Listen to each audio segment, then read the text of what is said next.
से माने समस्ते अर्थात इस्राएलिय माने आत्मिक खाद्य खाइले आत्मिक पेय पीले किंतु प्रभुंक ठारे विश्वास कले नहीं।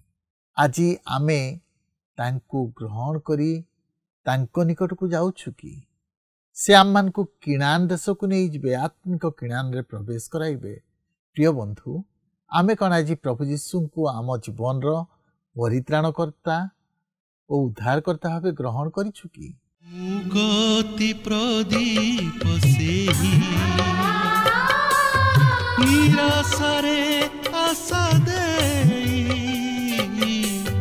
ए घोर दुर्दिन काले बंधुर पथ धारे दिए से जे शांति शिखा दिए से जे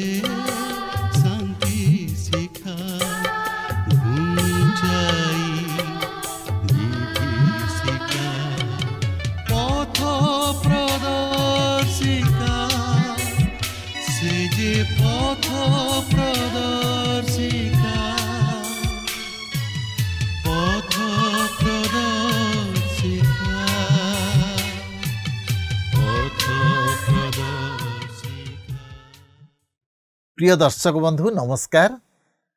प्रभु यीशुंक मधुर नाम रे आपन को पथ प्रदर्शिका कार्यक्रम को स्वागत करूछि। आपन केमिति अछंती? मोर विश्वास प्रभुंक दयारु आपन निश्चय भल थिबे। आपन नियमित आम कार्यक्रम देखुछंती, शिक्षा लाभ करूछंती और आत्मिक जीवन रे बढ़ुछंती, सेथिपई मु विशेष आनंदित। आपन निश्चय आम सहित जोगाजोग करंतु। आपन को प्रार्थनार अनुरोध आम मान को जणांतु, आमे आपन को पई प्रार्थना करिबु। टीवी स्क्रीन रे जो नंबर टी दिया जाइछि सेथिरे आम सहित जोगाजोग करिवे। आमे आपन को फोन कॉल रो अपेक्षा रे अछु। आमे लक्ष्य करूथिलु जे करंथी मंडली रो विश्वासी मान को मन रे विभिन्न प्रकार प्रश्न थिला। समाने पाउलंकु समान को मनर प्रश्न लिखि जणाइले। 7 पर्वरु पाउल सेथिर उत्तर देइथिबा आमे देखु। आमे जितेबले 10 पर्व को आसु, इस्राएलिय माने जो माने ईश्वर को मनोनीत जाति थिले, समस्त स्वाधीनता पाई थिले, समान को विषय कहउछंती। समाने ईश्वर को मंगलदान को अनुभव करिथिले, स्वचक्षुरे ईश्वर को आश्चर्य कार्य देखिथिले, किंतु ईश्वर को अनुग्रह और आशीर्वाद को ग्रहण करि पारु नाहंती। समाने ईश्वर को स्वाधीनता को कौन कले? उपयुक्त भावे व्यवहार कले नहीं। पाउल समान को प्रांतर अनुभूति को नहीं कहउछंती जे सेमाने समस्त आत्मिक खाद्य पाइले, आत्मिक पेय पीले एवं ताहा ख्रीष्टन को प्रदर्शित करुथिला। आज आमे ताको ग्रहण करिबा द्वारा आत्मिक किणान रे प्रवेश करि परिबा। से चाहंती आम माने मध्य ताहा ग्रहण करू। प्रिय बंधु आमे कोन आज प्रभु यीशु को आम जीवन रो परित्राणकर्ता भावे ग्रहण करिछु कि? जदि करू आम माने स्वर्गीय आशीर्वाद पाइबा। तबे आसंतु ये संपर्क रे अधिक आलोचना करिबा पूर्वरु एक भक्तिमूलक गीत सुनिबा।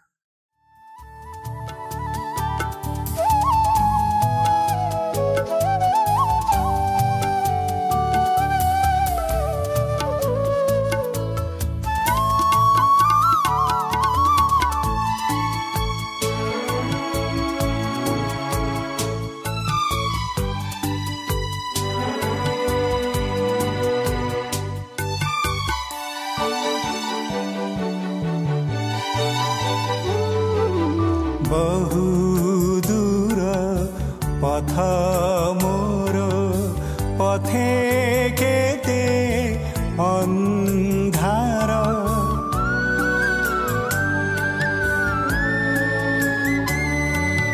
बहु दूर पथ मोर पथे केते अंधार तुमे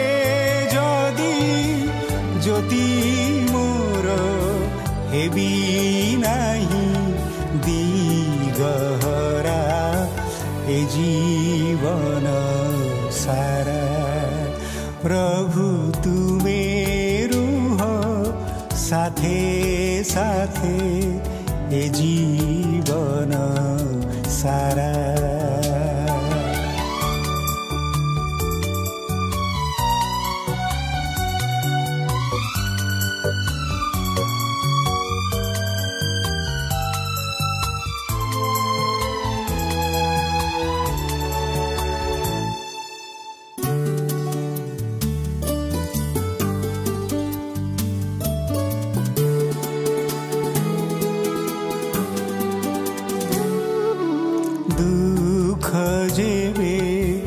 আসে মনে জীবি তুম সন্নিধানে,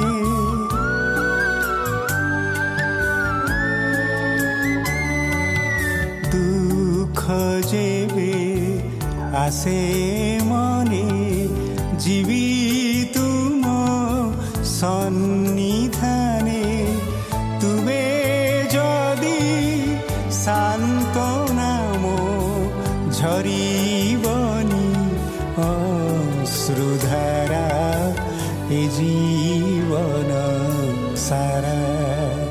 প্রভু তুমে রুহ সাথে সাথে এ জীবন সারা। প্রভু তুমে রুহ সাথে সাথে এ জীবন সারা। ভুলি সবু চালুথিবি তুম পছে পরা এ জীবন সারা। প্রভু তুমে রুহ সাথে সাথে এ জীবন সারা।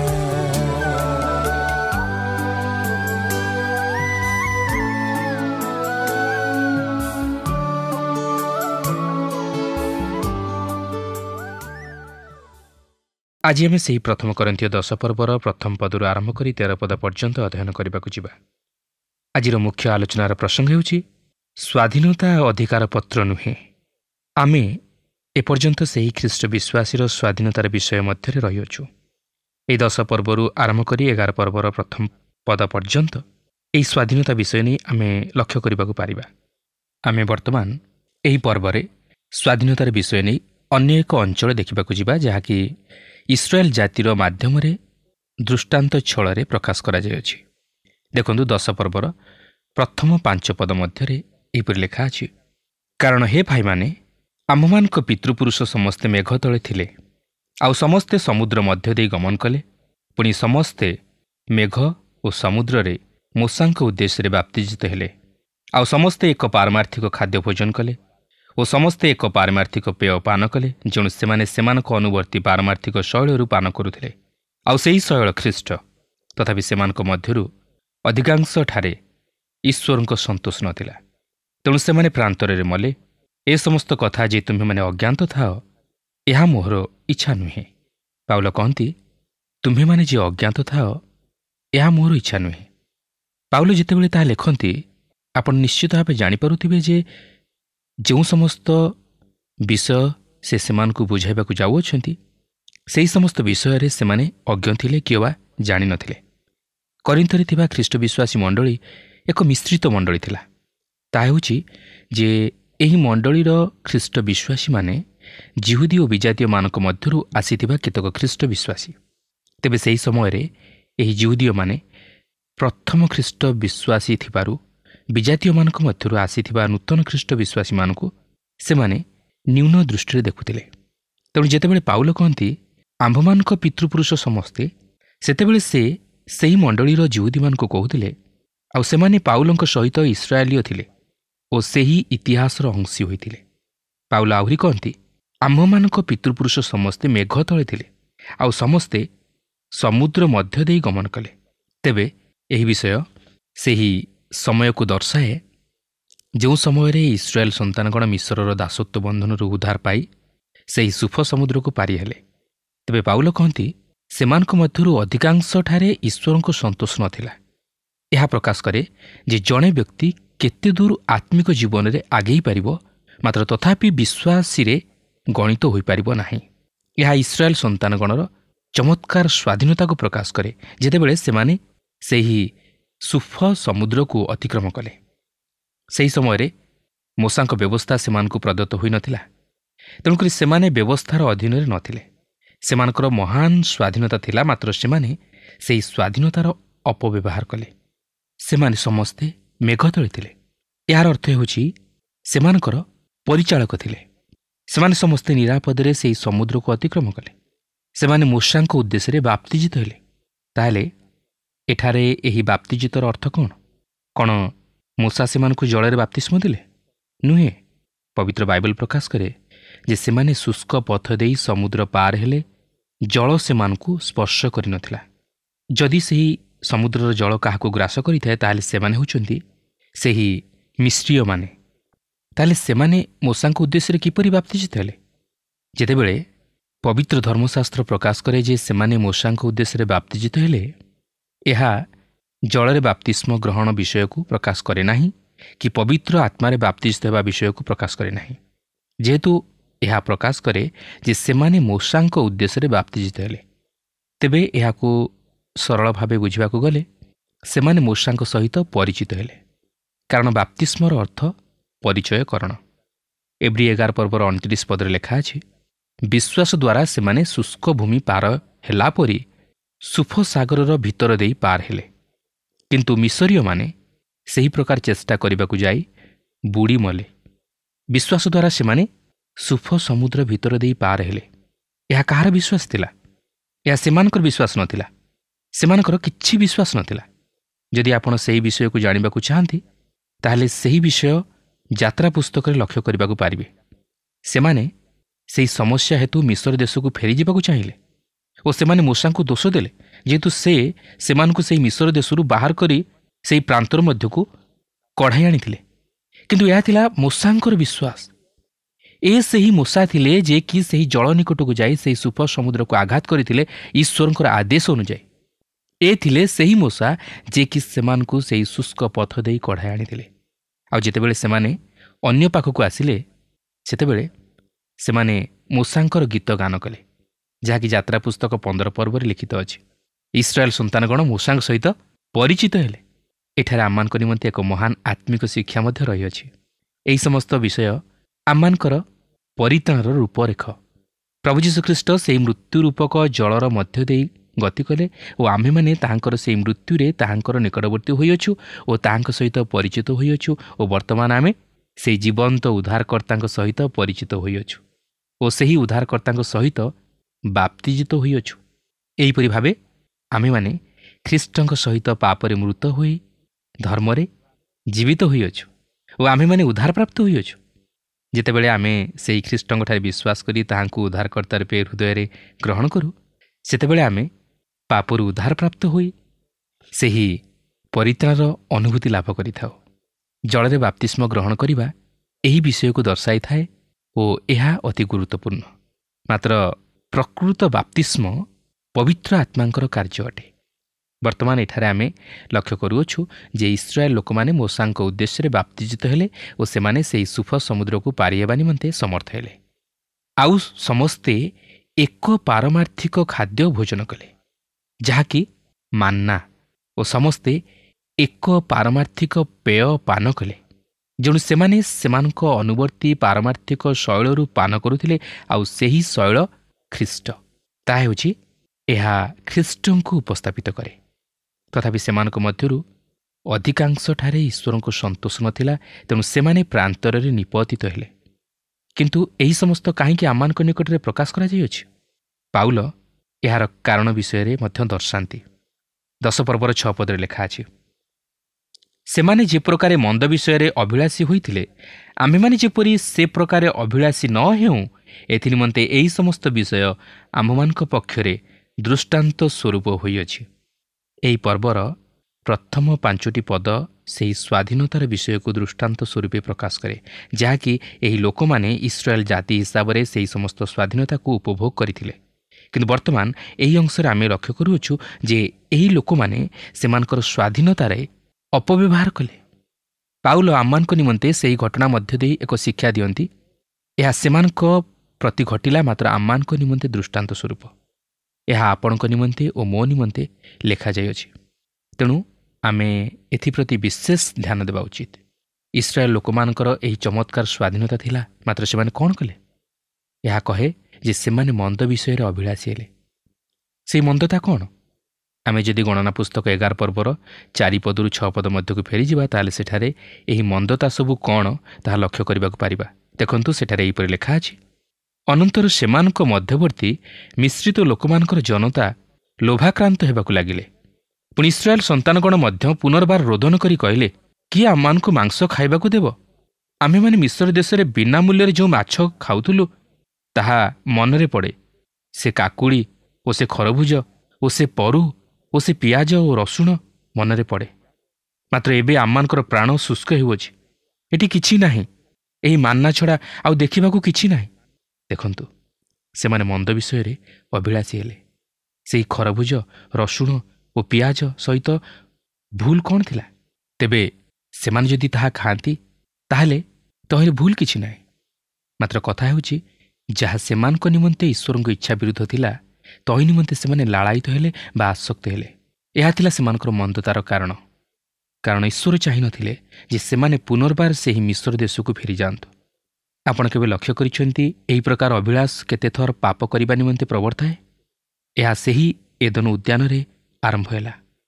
ଆଦି ପୁସ୍ତକ 3 ପର୍ବର 6 ପଦରେ ଲେଖା ଅଛି, ଏଥିରେ ନାରୀ ସେହି ବୃକ୍ଷକୁ ସୁଖାଦ୍ୟର ଉତ୍ପାଦକ ଓ ନୟନର ଲୋଭଜନକ ଓ ଜ୍ଞାନ ଦେବା ନିମିତ୍ତ ବାଞ୍ଛନୀୟ ଦେଖି ତହିଁରୁ ଫଳ ତୋଳି ଖାଇଲେ। ପୁଣି ଆପଣା ସଙ୍ଗସ୍ଥ ସ୍ୱାମୀଙ୍କୁ ଦିଅନ୍ତେ, ସେ ମଧ୍ୟ ଖାଇଲେ। ଏହା ସେହି କିଛି ବିଷୟ ନିମନ୍ତେ ଅଭିଳାଷ ଥିଲା ଯାହାକି ଈଶ୍ୱରଙ୍କ ଇଚ୍ଛାର ବହିର୍ଭୂତ ଥିଲା। ତାହେଲେ ସେହି ଅଭିଳାଷ କ'ଣ? ଏହି ଘଟଣାରେ ଏହା ହେଉଛି ଏକ ବିଷୟକୁ ଚାହିଁବା ଯାହାକି ଈଶ୍ୱରଙ୍କ ଇଚ୍ଛାର ବହିର୍ଭୂତ। ସେହି ନିର୍ଦ୍ଦିଷ୍ଟ ସମୟରେ ସେମାନେ ଏହି ସମସ୍ତ ବିଷୟରେ ଲାଳାୟିତ ହେବା ଈଶ୍ୱରଙ୍କର ଇଚ୍ଛା ବିରୁଦ୍ଧ ଥିଲା ଓ ଏହା ଈଶ୍ୱରଙ୍କ ଇଚ୍ଛା ନଥିଲା। 7 ପଦରେ ଲେଖା ଅଛି, ଯେପରି ସେମାନଙ୍କ ମଧ୍ୟରେ କେତେକ ପ୍ରତିମା ପୂଜକ ହେଲେ, ସେପରି ତୁମ୍ଭେମାନେ ପ୍ରତିମା ପୂଜକ ହୁଅ ନାହିଁ। ଯେପରି ଲେଖା ଅଛି, ଲୋକମାନେ ଭୋଜନପାନ କରିବାକୁ ବସିଲେ ଆଉ ନୃତ୍ୟ କରିବାକୁ ଉଠିଲେ। ଆପଣ ଯେକୌଣସି ବିଷୟକୁ ଈଶ୍ୱରଙ୍କ ସ୍ଥାନରେ ରଖନ୍ତି, ତାହା ଆପଣଙ୍କ ନିମନ୍ତେ ପ୍ରତିମା ପୂଜା ସହିତ ସମାନ। ଏହା ଆପଣଙ୍କ ଧନ, ଜ୍ଞାନ, ମାନ ସମ୍ମାନ, ପଦମର୍ଯ୍ୟାଦା କିମ୍ବା ଜାଗତିକ ଲାଳସା ଯେକୌଣସି ବିଷୟ ହୋଇପାରେ। ଯାହାକୁ ଆପଣ ଆପଣଙ୍କ ଜୀବନରେ ଈଶ୍ୱରଙ୍କ ଅପେକ୍ଷା ପ୍ରଧାନ ସ୍ଥାନ ଦିଅନ୍ତି, ତାହା ଆପଣଙ୍କ ନିମନ୍ତେ ପ୍ରତିମା ସଦୃଶ। 8 ପଦରୁ 10 ପଦ ମଧ୍ୟରେ ଏପରି ଲେଖା ଅଛି, ଯେପରି ସେମାନଙ୍କ ମଧ୍ୟରେ କେତେକ ବ୍ୟଭିଚାର କରି ଏକ ଦିନରେ 23,000 ମରିଗଲେ, ସେପରି ଆମ୍ଭେମାନେ ବ୍ୟଭିଚାର ନ କରୁ। ଯେପରି ସେମାନଙ୍କ ମଧ୍ୟରେ କେତେକ ପ୍ରଭୁଙ୍କୁ ପରୀକ୍ଷା କରି ସର୍ପ ଦ୍ୱାରା ବିନଷ୍ଟ ହେଲେ, ସେପରି ଆମ୍ଭେମାନେ ପ୍ରଭୁଙ୍କୁ ପରୀକ୍ଷା ନ କରୁ। ଯେପରି ସେମାନଙ୍କ ମଧ୍ୟରେ କେତେକ ଲୋକ ବଚସା କରି ସଂହାରକ ଦ୍ୱାରା ବିନଷ୍ଟ ହେଲେ, ସେପରି ତୁମେମାନେ ବଚସା କର ନାହିଁ। ପାଉଲ ଏଠାରେ ସେମାନଙ୍କର କେତେକ ପାପମୟ ବିଷୟକୁ ପ୍ରକାଶ କରନ୍ତି। ଏହି ଲୋକମାନେ ଈଶ୍ୱରଙ୍କ ବିରୁଦ୍ଧରେ ବାରମ୍ବାର ଅଭିଯୋଗ ଓ ବଚସା କରିବାକୁ ଲାଗିଲେ। ଯେଉଁମାନେ ସେହିସବୁ ବିଷୟ ଚାହୁଁଥିଲେ, ତାହା ସବୁ ଯେ ଈଶ୍ୱରଙ୍କ ଇଚ୍ଛା ବିରୁଦ୍ଧ ଥିଲା, ଏହା ତହିଁର ଦୃଷ୍ଟାନ୍ତ ସ୍ୱରୂପ ଥିଲା। ମାତ୍ର ଈଶ୍ୱର ତାହାଙ୍କର ଲୋକମାନଙ୍କ ନିମନ୍ତେ କିଛି ଉତ୍ତମ ବିଷୟ ରଖିଥାନ୍ତି। ତାହା ସେହି ସମୟରେ ସତ୍ୟ ଥିଲା ଓ ଆଜି ମଧ୍ୟ ତାହା ସତ୍ୟ। ମାତ୍ର ସେମାନେ ବାରମ୍ବାର କିଛି ବିଷୟ ଚାହୁଁଥିଲେ, ଯାହାକି ସେମାନଙ୍କ ନିମନ୍ତେ ଈଶ୍ୱରଙ୍କ ଇଚ୍ଛାର ବହିର୍ଭୂତ ଥିଲା। 11 ପଦରେ ଲେଖା ଅଛି, ଏହି ସମସ୍ତ ଦୃଷ୍ଟାନ୍ତ ସ୍ୱରୂପେ ସେମାନଙ୍କ ପ୍ରତି ଘଟିଲା। ଆଉ ଯେଉଁମାନଙ୍କ ସମୟରେ ଯୁଗାନ୍ତକାଳ ଉପସ୍ଥିତ ହୋଇଅଛି, ଏପରି ଯେ ଆମ୍ଭମାନଙ୍କ ଚେତନା ନିମନ୍ତେ ସେହିସବୁ ଲେଖାଯାଇଅଛି। ଆମ୍ଭମାନଙ୍କୁ ଏହି ସମସ୍ତ ବିଷୟ ମଧ୍ୟ ଦେଇ ମଧ୍ୟ ଶିକ୍ଷା କରିବାକୁ ଅଛି। ଆମ୍ଭମାନଙ୍କର ଖ୍ରୀଷ୍ଟୀୟ ସ୍ୱାଧୀନତା ଅଛି, ମାତ୍ର ଆମ୍ଭମାନଙ୍କର ଇଚ୍ଛା ଈଶ୍ୱରଙ୍କ ଇଚ୍ଛା ଅନୁମୋଦିତ ହେବା ଆବଶ୍ୟକ। ତାହା ହିଁ ଲକ୍ଷ୍ୟ କରିବା ଆମମାନଙ୍କ ନିମନ୍ତେ ଅତ୍ୟନ୍ତ ଗୁରୁତ୍ୱପୂର୍ଣ୍ଣ। 12 ପଦରେ ଲେଖା ଅଛି, ଏଣୁ ଯିଏ ଆପଣଙ୍କୁ ସ୍ଥିର ବୋଲି ମନେ କରେ, ସେ ଯେପରି ପତିତ ନ ହୁଏ, ଏଥିନିମନ୍ତେ ସେ ସାବଧାନ ହେଉ। ଆପଣ କିଏ ତହିଁରେ କୌଣସି ଭିନ୍ନତା ନାହିଁ। ଆପଣ ହୁଏତ ଆଜି ମଧ୍ୟ ପତିତ ହୋଇପାରନ୍ତି। ପାପରେ ପତିତ ହେବା ମନୁଷ୍ୟ ନିମନ୍ତେ ଅତି ସହଜ। ଜଣେ ଅତି ଧାର୍ମିକ ହୋଇପାରେ ଓ ଅତି ବଳିଷ୍ଠ ଖ୍ରୀଷ୍ଟ ବିଶ୍ୱାସୀ ହୋଇପାରେ, ମାତ୍ର ତଥାପି ତାହାର ପତନ ଘଟିପାରେ। ତେଣୁକରି ଆପଣ ଓ ମୁଁ ଆମେ ବିଶେଷ ଯତ୍ନବାନ ହେବା ଉଚିତ, ଯେପରି ଆମେ ଈଶ୍ୱରଙ୍କ ଇଚ୍ଛା ମଧ୍ୟରେ ରହିପାରୁ, ଯେଉଁଠାରେ କି ଆମେ ଆମ ଜୀବନରେ ଈଶ୍ୱରଙ୍କ ଆତ୍ମାର ପ୍ରତିରୋଧ ନ କରୁ। 13 ପଦରେ ଲେଖା ଅଛି, ମନୁଷ୍ୟ ପ୍ରତି ଯେଉଁ ପ୍ରକାର ପରୀକ୍ଷା ସ୍ୱାଭାବିକ, ତା ଛଡ଼ା ଅନ୍ୟ ପ୍ରକାର ପରୀକ୍ଷା ତୁମମାନଙ୍କ ପ୍ରତି ଘଟିନାହିଁ। କିନ୍ତୁ ଈଶ୍ୱର ବିଶ୍ୱାସ୍ୟ, ସେ ତୁମମାନଙ୍କୁ କୌଣସି ଅସହ୍ୟ ପରୀକ୍ଷାରେ ପରୀକ୍ଷିତ ହେବାକୁ ଦେବେ ନାହିଁ। ମାତ୍ର ଯେପରି ତୁମ୍ଭେମାନେ ସହ୍ୟ କରିପାର, ଏଥିପାଇଁ ପରୀକ୍ଷା ଘଟିବା ସଙ୍ଗେ ସଙ୍ଗେ ସେ ଉଦ୍ଧାରର ପଥ ମଧ୍ୟ ପ୍ରସ୍ତୁତ କରିବେ। ଅନେକ ଲୋକ ଅଛନ୍ତି ଯେଉଁମାନେ ଭାବନ୍ତି ଯେ ସେମାନେ ଯେଉଁପରି ପରୀକ୍ଷାର ମଧ୍ୟ ଦେଇ ଗତି କରିଅଛନ୍ତି, ଅନ୍ୟ କେହି ସେପରି ପରୀକ୍ଷା ମଧ୍ୟ ଦେଇ ଗତି କରୁନାହାନ୍ତି ବା କରିନାହାନ୍ତି। କିନ୍ତୁ ମୋର ପ୍ରିୟ ବନ୍ଧୁ, ଆପଣ କେଉଁପରି ପରୀକ୍ଷାର ଅନୁଭୂତି ମଧ୍ୟ ଦେଇ ଗତି କରୁଅଛନ୍ତି ତାହା ବଡ଼ ବିଷୟ ନୁହେଁ। କାରଣ ଅନେକ ମଧ୍ୟ ଥାଇପାରନ୍ତି ଯେଉଁମାନଙ୍କର କି ସେହି ପ୍ରକାର ପରୀକ୍ଷାର ଅନୁଭୂତି ଥାଇପାରେ। କିନ୍ତୁ ଏକ ସାନ୍ତ୍ୱନାଜନକ ବିଷୟ ହେଉଛି ଯେ ଈଶ୍ୱର ଆପଣଙ୍କ ସୁରକ୍ଷା ନିମନ୍ତେ ଏକ ପଥ ପ୍ରସ୍ତୁତ କରିବେ। ଯେହେତୁ ଈଶ୍ୱର ହେଉଛନ୍ତି ବିଶ୍ୱସ୍ତ, ସେ ଆପଣଙ୍କୁ କୌଣସି ଅସହ୍ୟ ପରୀକ୍ଷାରେ ପରୀକ୍ଷିତ ହେବାକୁ ଦେବେ ନାହିଁ। ଆପଣଙ୍କ ସହ୍ୟ କରିବାର ସୀମାରେଖାର ବାହାରେ ସେ ଆପଣଙ୍କୁ ପରୀକ୍ଷିତ ହେବାକୁ ଦେବେ ନାହିଁ ଓ ସମସ୍ତ ପରୀକ୍ଷା ମଧ୍ୟ ଦେଇ ସେ ଆପଣଙ୍କୁ ସହ୍ୟ କରିବା ନିମନ୍ତେ ଶକ୍ତି ଦେବେ।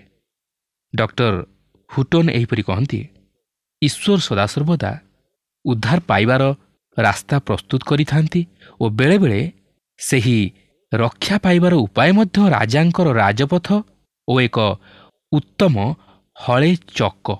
ଅନ୍ୟ ଅର୍ଥରେ କହିବାକୁ ଗଲେ, ଶୟତାନ ସେହି ଚକାକୁ ଦେଖୁ ଓ ଆପଣ ଯେତେ ପାରନ୍ତି ସେତେ ଜୋରରେ ସେହି ପରୀକ୍ଷାରୁ ଦୌଡ଼ି ପଳାଇ ଯାଆନ୍ତୁ। କିନ୍ତୁ ଆମେ ସେହି ପରୀକ୍ଷାରେ ପଡ଼ିଯିବାର ଏକ କାରଣ ହେଉଛି ଯେ ଆମେ ସେହି ରୋଷେଇଶାଳାରେ ରହିଥିବା ଛୋଟ ବାଳକ ପରି। ଦିନେ ତାହାର ମା କିଛି ଶବ୍ଦ ଶୁଣିଲେ, ଯେହେତୁ ସେ ସେହି ରୋଷେଇଶାଳାରେ ଥିବା ମିଠେଇ ବୋତଲକୁ ତଳକୁ ନେଇ ଆସିଲା। ତାହାର ମା କହିଲେ, ଉଲି, ତୁ କେଉଁଠାରେ? ସେ କହିଲା ଯେ ସେ ରୋଷେଇଶାଳାରେ ଅଛି। ତୁ ସେଠି କ'ଣ କରୁଛୁ? ସେ ଉତ୍ତର କଲା, ମୁଁ ପରୀକ୍ଷା ସହିତ ଯୁଦ୍ଧ କରୁଅଛି। କିନ୍ତୁ ପ୍ରିୟ ବନ୍ଧୁ, ତାହା ପରୀକ୍ଷା ସହିତ ଯୁଦ୍ଧ କରିବାର ସ୍ଥାନ ନୁହେଁ, ମାତ୍ର ସେହି ସ୍ଥାନରୁ ଦୌଡ଼ି ପଳାଇ ଯିବା ଉଚିତ। ପ୍ରିୟ ବନ୍ଧୁ, ଅନେକ ସମୟରେ ଆମେ ସେହିପରି ପରୀକ୍ଷାର ସ୍ଥାନରେ ରହି ପରୀକ୍ଷା ଉପରେ ବିଜୟୀ ହେବା ପାଇଁ ଚେଷ୍ଟା କରୁ, କିନ୍ତୁ ତାହା ଠିକ୍ ନୁହେଁ। ଆମେ ସେହି ସ୍ଥାନରୁ ଦୌଡ଼ି ପଳାଇ ଯିବା ଉଚିତ। ତାହେଲେ ଆମେ ପରୀକ୍ଷା ଉପରେ ବିଜୟୀ ହୋଇପାରିବା। ପ୍ରିୟ ବନ୍ଧୁ, ଈଶ୍ୱର ଆମମାନଙ୍କ ନିମନ୍ତେ ରକ୍ଷାର ଉପାୟ ପ୍ରସ୍ତୁତ କରିଅଛନ୍ତି। ସେ ଆମମାନଙ୍କୁ ସ୍ୱାଧୀନତା ଦେଇଅଛନ୍ତି, ମାତ୍ର ଆମେ ସେହି ସ୍ୱାଧୀନତାର ସଦ୍ବ୍ୟବହାର କରିବା ଉଚିତ। ତାହେଲେ ଆମେ ଈଶ୍ୱରଙ୍କ ଆଶୀର୍ବାଦ ତଥା ଅନୁଗ୍ରହକୁ ଉପଲବ୍ଧି କରିପାରିବା। ପରୀକ୍ଷା ଖ୍ରୀଷ୍ଟ ବିଶ୍ୱାସୀ ନିମନ୍ତେ ଅମଙ୍ଗଳର କାରଣ ନୁହେଁ, ମାତ୍ର ମଙ୍ଗଳର କାରଣ। ତାହାର ଅବନତିର କାରଣ ନୁହେଁ, ମାତ୍ର ଉନ୍ନତିର କାରଣ। ତାହାର ଅସଫଳତାର କାରଣ ନୁହେଁ, ମାତ୍ର ସଫଳତାର କାରଣ। ତାହାର ଅଭିଶାପର କାରଣ ନୁହେଁ, ମାତ୍ର ଆଶୀର୍ବାଦର କାରଣ। ତେଣୁ ଆସୁ, ଏହି ବାକ୍ୟ ମଧ୍ୟ ଦେଇ ଆମେ ନିଜର ଜୀବନକୁ ସମୀକ୍ଷା କରୁ ଓ ଆମେ ଆଜି କେଉଁ ସ୍ଥାନରେ ରହି ପରୀକ୍ଷା ସହିତ ଲଢ଼େଇ କରୁଅଛୁ ବା ଦୌଡ଼ି ପଳାଇବାକୁ ଚେଷ୍ଟା କରୁଅଛୁ ତାହା ଜାଣିବା ନିମନ୍ତେ ଚେଷ୍ଟା କରୁ ଓ ନିଜର ସ୍ୱାଧୀନତାକୁ ମନ୍ଦ ଅଭିପ୍ରାୟରେ ନିଜର ଶାରୀରିକ ଅଭିଳାଷ ପୂରଣ ନିମନ୍ତେ ବ୍ୟବହାର ନ କରୁ ବା ଈଶ୍ୱରଙ୍କ ଇଚ୍ଛା ବିରୁଦ୍ଧରେ ଯାଇ ତାହାଙ୍କ କ୍ରୋଧର ପାତ୍ର ନ ହେଉ। ପ୍ରିୟ ବନ୍ଧୁ, ଆପଣ କେଉଁ ପ୍ରକାର ପରିସ୍ଥିତି ମଧ୍ୟ ଦେଇ ଗତି କରୁଅଛନ୍ତି ତାହା ମୁଁ ଜାଣେ ନା, କିନ୍ତୁ ମନୁଷ୍ୟ ଜୀବନରେ ମନୁଷ୍ୟ ଅନେକ ସମୟରେ ପରୀକ୍ଷା ଓ ପ୍ରଲୋଭନର ସମ୍ମୁଖୀନ ହୋଇଥାଏ। ଏହା ସାଧାରଣ କଥା।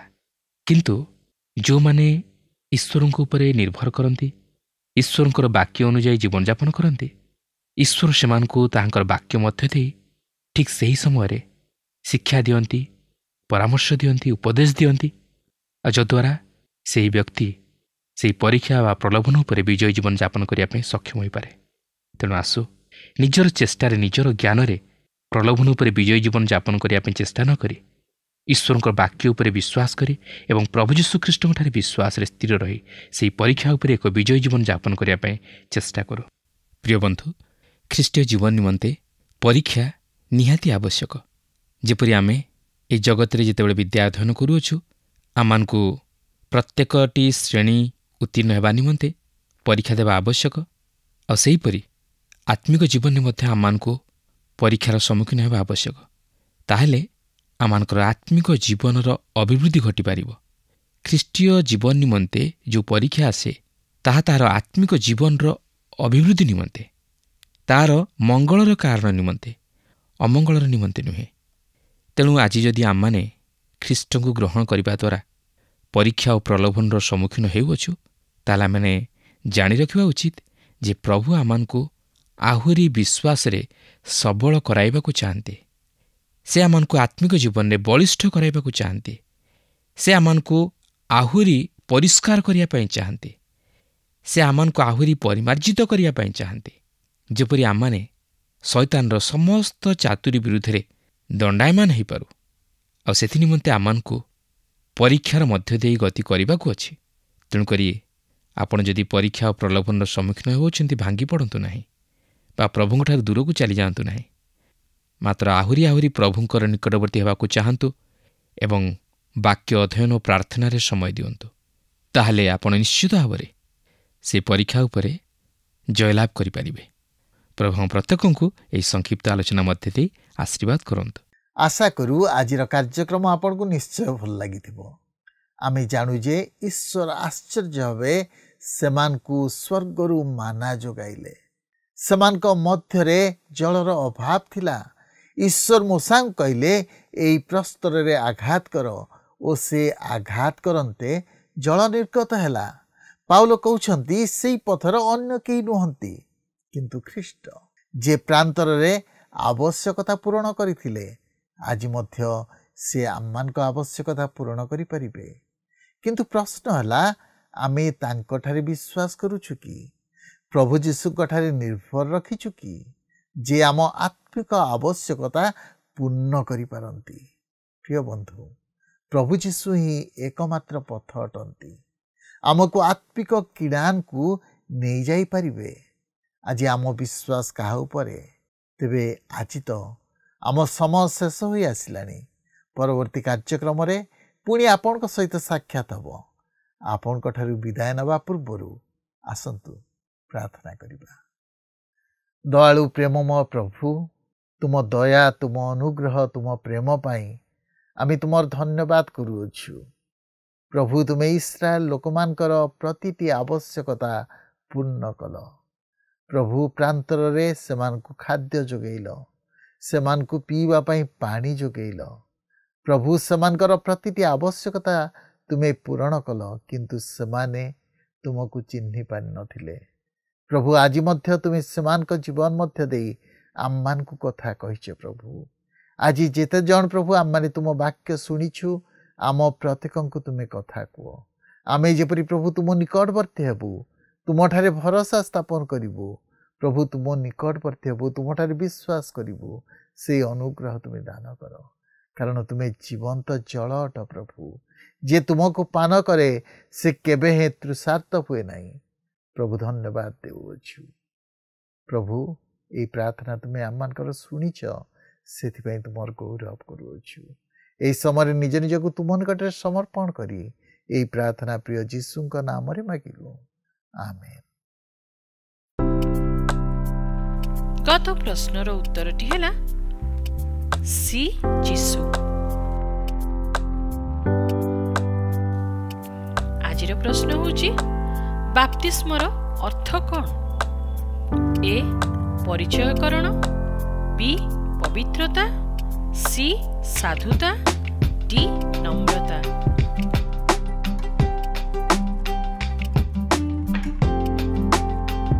এই প্রশ্নর উত্তর আসন্তাকালি সন্ধ্যা 6টা মধ্যে option A, B, C, D মধ্যরু সঠিক উত্তর বাছি আপনার নাম ও সম্পূর্ণ ঠিকনা সহিত 9777221415 ফোন নম্বরে SMS কিংবা WhatsApp দ্বারা জଣାଇବାକୁ অনুরোধ।